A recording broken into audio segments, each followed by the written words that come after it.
అందరికీ నమస్కారం. నేను మీ దేవి. మిస్టర్ హ్యాండ్సమ్ 33వ భాగం. రచయిత భాను గారు.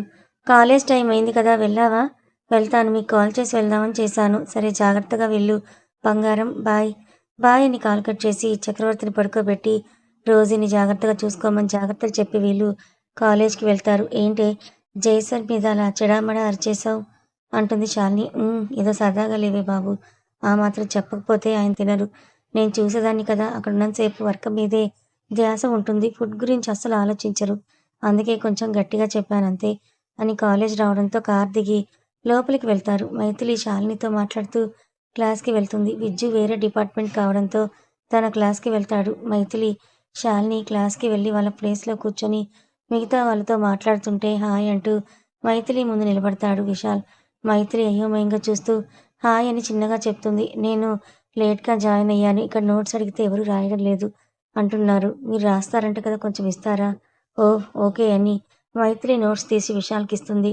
థాంక్స్ అని నోట్స్ తీసుకొని వేరే చైర్‌లో కూర్చొని నోట్స్ రాసుకుంటుంటాడు. అతని వైపు ఒకసారి చూసి మళ్ళీ శాలినితో మాట్లాడుతుంటే లెక్చరర్ వచ్చి క్లాస్ చెప్తుంటే శాలు అతనికి నోట్స్ అడుగు, నేను రాసుకొని మళ్ళీ ఇస్తానని చెప్పు అని అంటుంది. ఇది బావుంది. నువ్విచ్చావు, నువ్వే అడిగి తీసుకో దొంగ మొహం దానా అని మెల్లిగా ఎక్స్‌క్యూజ్ మీ, నా నోట్స్. ఓ తీసుకోండి, మళ్ళీ ఇవ్వండి. ఓకే అని క్లాస్ అయిపోయాక మళ్ళీ నోట్స్ ఇచ్చి రేపు తీసుకుంటానులే ఉందని అని క్యాంటీన్ వైపుకి వెళ్తుంది. వెళ్తున్న తనని చూసి చిన్నగా నవ్వుకుంటాడు. క్యాంటీన్‌లో కూర్చొని బాతాకాని కొడుతుంటే మైథిలి ఏదో బుక్ చదువుతోంది. మైథు, ఆ కొత్త క్యాండిడేట్ ఏదో తేడాగా ఉంది అంటుంది శాలిని తల పైకెత్తి. ఎందుకలా అంటున్నావు? లేదు, క్లాస్‌లో అంతమంది ఉంటే నిన్నే అడిగాడు. ఇప్పుడు కూడా అక్కడి నుంచి నిన్నే చూస్తున్నాడు. అవునా? మెల్లిగా తల తిప్పి చూస్తుంది. మైథిలి చూసేసరికి తల తిప్పేస్తాడు విశాల్. చూద్దాం, ఏదైనా తేడాగా ఉంటే అప్పుడు ఆలోచిద్దాం. అలా అనుకుని ఆ మయక్ విషయం అంత దూరం తెచ్చుకున్నాం. అందుకే ముందు నుండే జాగ్రత్తగా ఉంటే బెటర్ అంటున్నా. ఇప్పుడేం చెయ్యాలి? అతను ఏ ఉద్దేశంతో చూస్తున్నాడో తెలీదు. వెళ్ళి ఏమని అడుగుదాం చెప్పు? ఈ రోజే కదా వచ్చాడు. చూద్దాం. అయినా భయమేం లేదు. అక్కడ జై నా కోసం సెక్యూరిటీని పెట్టాడు. అదుగో అక్కడున్నాడే అతనే. సో ఫికర్ మత్ కరో అని ధైర్యం చెప్తుంది. కొత్తగా వచ్చావు, అప్పుడే ఆ అమ్మాయి వైపు చూస్తున్నావు ఏంటని విశాల్ పక్కనున్న అబ్బాయి అడుగుతాడు. అదేం లేదు. నైస్ కదా, చాలా బావుంది ఆ అమ్మాయి. ఆ! బావుంది. But no use. ఆ అమ్మాయికి పెళ్లయింది. వాట్, పెళ్లయిందా? అని షాకవుతాడు విశాల్. అవును. అదిగో అక్కడ విజ్జు ఉన్నాడు కదా, తనే చెప్పాడు. ది గ్రేట్ జయవర్ధన్ చక్రవర్తి తన హస్బెండ్ అని చెప్తాడు. ఓహ్! అని కష్టంగా చెప్పి అక్కడి నుంచి వెళ్ళిపోయి ఒక దగ్గర కూర్చుంటాడు. తన కళ్ళల్లో సన్నటి కన్నీటి పొర. దానినెవరికీ కనిపించకుండా తుడుచుకొని లేట్ చేశాను. కొంచెం ముందు కలిసుంటే బావుండేది. ఎలా అయితే ఏంటి, తను హ్యాపీగా ఉంది చాలు. అమ్మా, నీకిచ్చిన ప్రామిస్ నిలబెట్టుకోలేకపోయాను. ఐ యామ్ సారీ అనుకుని అక్కడి నుంచి వెళ్ళిపోతాడు విశాల్. టీవీ చూస్తూ చూస్తూ సోఫాలో అలాగే నిద్రపోతుంది స్వీటీ. వర్క్ అయిపోయి హాల్లోకొచ్చిన శ్రీకర్ స్వీటీని చూసి పడుకున్నావా అని 2 చేతులతో ఎత్తుకొని రూమ్‌లో పడుకోబెట్టి తల నిమిరి నుదుటిన ముద్దు పెట్టి వెళ్ళి కాఫీ ప్రిపేర్ చేసుకొని తాగుతూ ఒకసారి జైసర్‌కి కాల్ చేద్దామని జైకి కాల్ చేస్తాడు. ఆఫీస్ వర్క్ అయిపోయి మైథిలి వాళ్ళని పిక్ చేసుకోవడానికి వెళ్తున్న జైకి కాల్ వస్తుంటే లిఫ్ట్ చేసి హలో శ్రీకర్, ఎలా ఉన్నావు? మ్యారీడ్ లైఫ్ ఎలా ఉంది అని అడుగుతాడు. ఫైన్ సార్, ఇక్కడికొచ్చేసాం, ఒకసారి కాల్ చేద్దామని చేశాను. ఓ అవునా? ఏమంటోంది స్వీటీ దెయ్యం? దెయ్యం కాస్త మారుతోంది. చూడాలి ఎన్ని డేస్ దాని మీద నిలబడుతుందో. తప్పకుండా మారుతుంది శ్రీకర్. ఒకసారి ఇంటికి రండి భోజనానికి. సార్ వస్తాం కొన్ని డేస్ తర్వాత.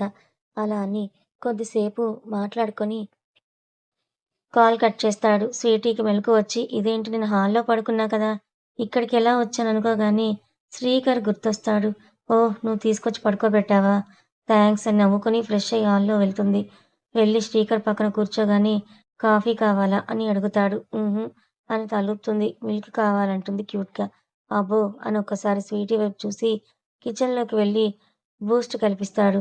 థాంక్స్ శ్రీకర్ అని తాగుతూ రెప్ప కొట్టకుండా శ్రీకర్ వైపే చూస్తుంటే ఇదేంటి ఇలా చూపులతో గుచ్చుతోంది? అలా క్యూట్‌గా చూసి ఏం చేద్దాం అనుకోనేంటి అలా చూస్తున్నావు? ఎలా చూస్తున్నాను? అయినా చూస్తే తప్పేంటి? నువ్వు నా హస్బెండ్ కదా, చూస్తాను, నా ఇష్టం అంటుంది. తిక్క తిక్కగా ఉందా నీకు? నాకేం తిక్క లేదు. నీకే తిక్క అని కళ్ళు టపటపా కొడుతూ చెప్తుంది. వామ్మో! ఇదేదో తేడాగా ఉంది నాయనో అనుకొని నేను వెళ్లి కుక్ చేస్తాను నైట్ కోసం అని కిచెన్‌లోకి వెళ్తాడు. శ్రీకర్‌ని చూసి నవ్వుకుంటూ తను వెనకే వెళ్లి నేను హెల్ప్ చేస్తా. ఏం వద్దు, నువ్వు దూరంగా ఉండడమే పెద్ద హెల్ప్ తల్లి. ఇలా నువ్విక్కడ, నేనక్కడ దూరంగా ఉండడానికి పెళ్లి చేసింది. నేను నీ దగ్గర ఉంటాను. శ్రీకర్‌కి దగ్గరగా వచ్చి చెప్తుంది. డౌట్ లేదు. నన్నేదో చేయాలని కంకణం కట్టుకుంది. ఇదిగో ఇవి కట్ చెయ్యి అని కూరగాయలు అక్కడ పెట్టి చెప్తాడు. అని ఓరగా శ్రీకర్‌ని చూస్తూ తన ఫీలింగ్స్‌కి నవ్వుకుంటూ కూరగాయలు కట్ చేస్తుంది. స్వీటీ, జై రాగానే నువ్వు జై సార్‌తో వెళ్ళు, మేము వెనక కార్‌లో వస్తాం అంటాడు విజ్జు. ఎందుకు? అంటే మీకు ప్రైవసీ ఉంటుందని. మాకు ప్రైవసీ ఉంటుందనా? లేకపోతే మీకుంటుందనా? అని ఓరగా చూస్తూ అడుగుతుంది మైథిలి. నీకో దండమే బాబు, అలా ఏం లేదు. జై సార్ మీరు దీన్ని తీసుకెళ్ళండి, మేము వెనక కార్‌లో వస్తామని వెనక కారు ఎక్కుతూ పాపం జై సార్ ఎలా భరిస్తున్నారో దీన్ని, నీ అల్లరిని అంటూ కార్‌లో ఎక్కేస్తాడు.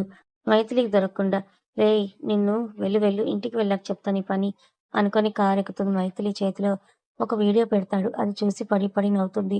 అఖిలాండేశ్వరి అవతారం అలా అయింది. గిన్నెలు కడుగుతూ, ఇల్లుడుస్తూ మొత్తం వీడియో తీసి పంపిస్తాడు రాఘవ. పాపం కదా జై! ఏంటి పాపం, తను చేసుకున్నదే కదా! నాకు చాలా హ్యాపీగా ఉందని అది చూసి, ఇది చాలా చిన్నది తను చేసిన దానికి. ఇప్పుడైనా మారితే సంతోషం. లేదంటే నేను రంగంలోకి దిగాల్సొస్తుంది. చూద్దాం మారుతుందేమో. తన గురించి ఇప్పుడు ఎందుకులే కానీ, నాకు ఐస్ క్రీమ్ తినాలని ఉంది. ప్లీజ్ కొనిపెట్టవా అని జైని గోకుతుంది. ఐస్ క్రీమ్ కోసం ఈ గోకుడెందుకు? కొనిస్తాలే కానీ ఎక్కువ తినొద్దు. హెల్త్‌కి మంచిది కాదంటాడు కార్ పార్క్ చేస్తూ. హలో! డాక్టర్‌కి ఏది మంచో ఏది చెడో చెప్తున్నావా? అంటుంది మైథిలి తిప్పుకుంటూ. అంతలా తిప్పకు, ఊడిపోతుంది. నువ్విక్కడే ఉండు, తెస్తాను. లేదు లేదు, నేను కూడా వస్తానని మారం చేస్తుంటే, సరే పద. రేపు నా కూతురు కూడా ఇంత మారం చేయదేమో. కూతురు కాదు కొడుకు. లేదు కూతురే కావాలి నాకు. అహా! లేదు కొడుకు. ముందు కూతుర్నిచ్చి తర్వాత నీ కొడుకుని తెద్దాంలే అని ఐ వింక్ చేసి చెప్తాడు. సిగ్గుతో తల తిప్పేస్తుంది. మైథిలి కోసం ఐస్ క్రీమ్‌లు ఆర్డర్ చేస్తాడు. నీకొద్దా అని అడుగుతుంది. నువ్వు షేర్ చేస్తావేమో అని చూస్తున్నా అంటాడు. అని తను సగం తింటూ జైకి కూడా పెడుతుంది. నువ్వొచ్చాక నా టేస్ట్‌లు మొత్తం చేంజ్ అయ్యాయి తెలుసా? నాకసలు ఐస్ క్రీమ్ తినే అలవాటు లేదు కానీ, నువ్వొచ్చాకే తింటున్నా. ఇదే కాదు, చాలా చేంజెస్ వచ్చాయి. బట్ ఐ లైక్ ఇట్ అంటాడు జై. వాళ్ళిద్దరూ నవ్వుతూ, మాట్లాడుకుంటూ తింటుంటే వీళ్ళని దూరం నుంచి చూసిన విశాల్‌కి ఎందుకో మనసుకి చాలా బాధగా అనిపించి అక్కడి నుంచి వెళ్ళిపోతాడు. జై, మైథిలి కూడా అక్కడి నుంచి ఇంటికి వెళ్తారు. ఏంటి మీ వెనక వచ్చిన మేము అప్పుడే వచ్చాము. మీరేంటిప్పుడు అని లోపలికి వస్తున్న మైథిలిని చూస్తూ అడుగుతుంది. ఐస్ క్రీమ్ తినొచ్చాం. అందుకే లేట్ అయింది. ఫ్రెష్ అయ్యి వస్తాను అని పైకి వెళ్లి ఫ్రెష్ అయ్యి వచ్చి చక్రవర్తితో టైమ్ స్పెండ్ చేస్తారు. నెక్స్ట్ డే హాలిడే కావడంతో జై తొందరగా లేవడు. మైథిలి కూడా కొంచెం లేట్‌గా లేచి దేవుడికి దీపం పెట్టి కాఫీ తాగి చక్రవర్తిని తీసుకొని గార్డెన్‌లోకి వెళ్తుంది. మావయ్య ఈరోజు ఏం తుఫాన్ వెలిసిందో, లేకపోతే ఎక్కడ ఏ భూకంపం వచ్చిందో మీ అబ్బాయి ఇంకా లేవలేదు. రోజు పొద్దున లేచేవారు. ఈ రోజేంటో ఇంకా లేవలేదంటూ కబుర్లు చెప్తూ మొక్కలకు నీళ్లు పడుతుంది. చక్రవర్తి ఆ మాటలన్నీ వింటుంటాడు. మైథిలికి కొద్ది దూరంలో కరెంట్ వైర్ ఉంటుంది. అది తెగి పడి ఉంది. మైథిలి వాటర్ పడుతూ అటే వెళ్తూ ఉంటుంది. వాటర్ పట్టడంలో అక్కడ ఉన్న కరెంట్ వైర్ చూసుకోదు. అప్పుడే జై లేచి బాల్కనీలోకొచ్చి చూస్తాడు. మైథిలి వాళ్ళ నాన్నతో కబుర్లు చెప్తూ వాటర్ పడడం చూసి నవ్వుకొని పక్కన చూస్తాడు. ఓహ్ గాడ్! బుట్టబొమ్మ షాక్ కొడుతుంది, తప్పుకో అని అరుస్తాడు. కానీ గ్లాస్ అడ్డుగా ఉండేసరికి మైథిలికి వినిపించదు. ఫాస్ట్‌గా లిఫ్ట్‌లో కిందకి వెళ్తాడు కంగారు పడుతూ. జై బయటకు వచ్చి బుట్టబొమ్మ తప్పుకో అని అరిచేలోపు ఇంకొక సెకండ్ అయితే దాని మీద అడుగు పెడుతుందనగా చక్రవర్తి మైథిలిని పక్కకు తోసేస్తాడు. జై ఫాస్ట్‌గా వచ్చి మైథిలిని లేపేలోపే మైథిలి చేతులు పట్టుకొని తగిలిందా తల్లీ? ఏం కాలేదు కదా నీకు అని పైకి లేపుతాడు. మైథిలి, జై ఇద్దరు షాక్‌తో అలా బొమ్మల్లా నిలబడిపోతారు. వాళ్ళు చూస్తోంది నిజమో కాదో వాళ్ళకే అర్థం కావడం లేదు. బిత్తరపై చూస్తుంటే చక్రవర్తి మాత్రం మైథిలికి ఏమైనా అయ్యుంటే అని కంగారు పడుతుంటాడు. జై ఆ షాక్ నుంచి తేరుకొని డాడీ, డాడీ మీరు నిలబడ్డారు. మీరు నార్మల్ అయ్యారు. ఓహ్ గాడ్! నేను నమ్మలేకపోతున్నా. బుట్టబొమ్మ డాడీ నార్మల్ అయ్యాడు.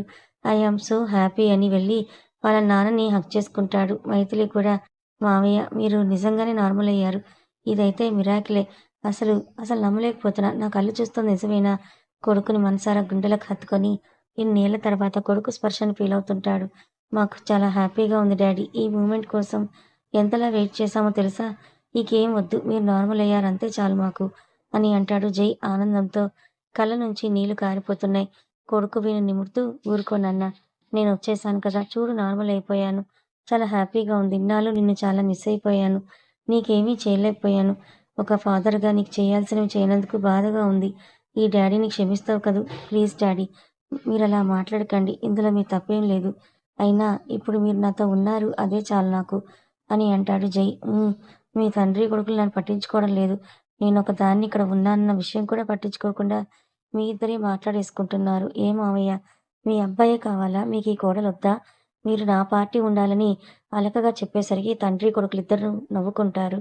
నువ్వు నా కోడలివి కాదు తల్లి, నా కూతురివి అని మైథిలిని దగ్గరికి తీసుకొని ఇప్పుడిలా ఉన్నానంటే ముందు మీ డ్యాడీ కారణం. తర్వాత నువ్వే కారణం అని అంటాడు ప్రేమగా తల నిమురుతూ. చాలా హ్యాపీగా ఉంది మావయ్య. మీ అబ్బాయి ఈ క్షణం కోసం 1000 కళ్ళతో ఎదురు చూశాడు. దేవుడికి థాంక్స్ చెప్పాలి. లేదురా నీకు మీ డ్యాడీకి చెప్పాలి థాంక్స్. మావయ్య థాంక్స్ చెప్పి నన్ను పరాయితం చేయకండి. మీ ఫ్రెండ్‌కి చెప్పుకోవడం అనేది మీ ఇష్టం. మీరు ఏమైనా చేసుకోండి. డ్యాడీకి ఈ విషయం చెప్పాలి. ఫుల్ హ్యాపీగా ఫీలవుతారని ఫోన్ కోసం అని ముందుకు వెళ్తుంటే కాలు నొప్పిగా ఉన్నా మెల్లిగా వెళ్తుంది. అయ్యో! కాలికి ఏమైందిరా? ఏం లేదు మావయ్య. ఇందాక కింద పడ్డాను కదా! కొంచెం బెనికినట్టుంది. మీరేం కంగారు పడకండని మెల్లిగా కుంటుకుంటూ లోపలికి వెళ్తుంది. నా కోడలు బంగారం. మన ఇంట్లో అడుగుపెట్టడం మన అదృష్టం అని కొడుకు చేయి పట్టుకొని మెల్లిగా లోపలికి వెళ్తాడు. ఇన్ని డేస్ నడవకపోయేసరికి నడవడానికి కొంచెం ఇబ్బంది పడుతూ వెళ్తాడు.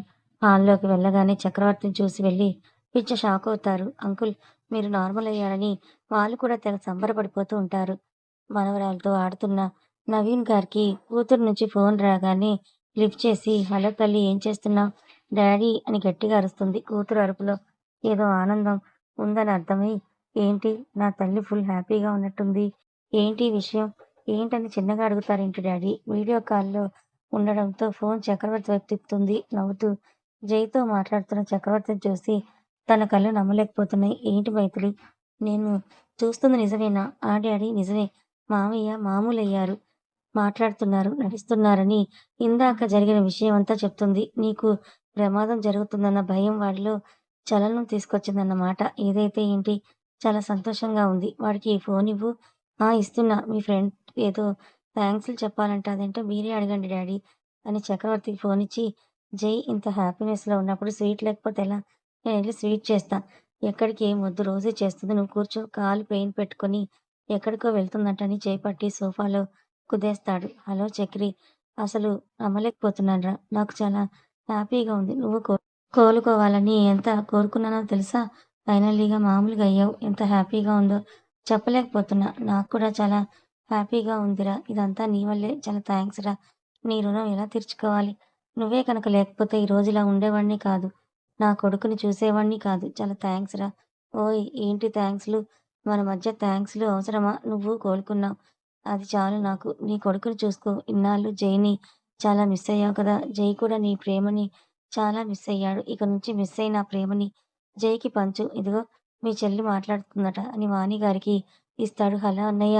చాలా సంతోషంగా ఉంది. ఎప్పటినుంచో ఈ క్షణం కోసమే 1000 కళ్ళతో ఎదురు చూసాం. అంతా నా కోడలి పుణ్యం. తను అడుగుపెట్టిన వేళ విశేషం అని చాలా సేపు మాట్లాడి కాల్ కట్ చేస్తాడు. రోజీ స్వీట్ ఇవ్వగానే అందరూ నోరు తీపి చేసుకుంటారు. జై ఒక్కసారి మళ్ళీ హాస్పిటల్‌లో చూయిద్దాం. ఎందుకైనా మంచిది. ఆ! నేను అదే అనుకున్నానంటాడు జై. ఈరోజు చాలా మంచి రోజన్నట్టుంది. జై టెంపుల్‌కి వెళ్దాం. అందరం కలిసి సరే. నేను రెడీ అయ్యి వస్తాను వెళ్దాం. మామయ్య మీరు కూడా వెళ్ళి ఫ్రెష్ అయ్యి రండి. అందరం టెంపుల్‌కి కలిసి వెళ్ళి వద్దాం.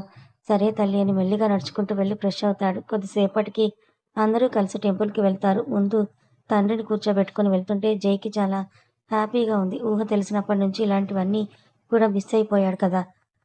అందుకే ఇప్పుడు పట్టరానంత సంతోషంగా ఉంది.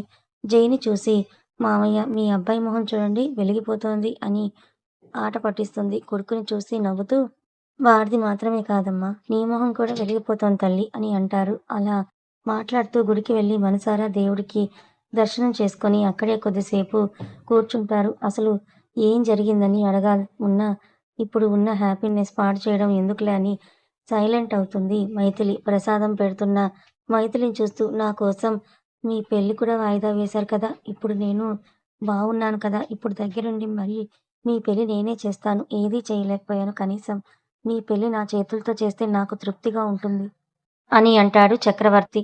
కథ కొనసాగుతుంది. మరి చక్రవర్తి మామూలైపోయాడు. జై, మైథిలి జీవితంలో అంతా సంతోషమేనా? మరి మైథిలి వెంట పడుతున్న ఈ కొత్త వ్యక్తి విషాల్ ఎవరు? అతనెవరికి మాటిచ్చాడు?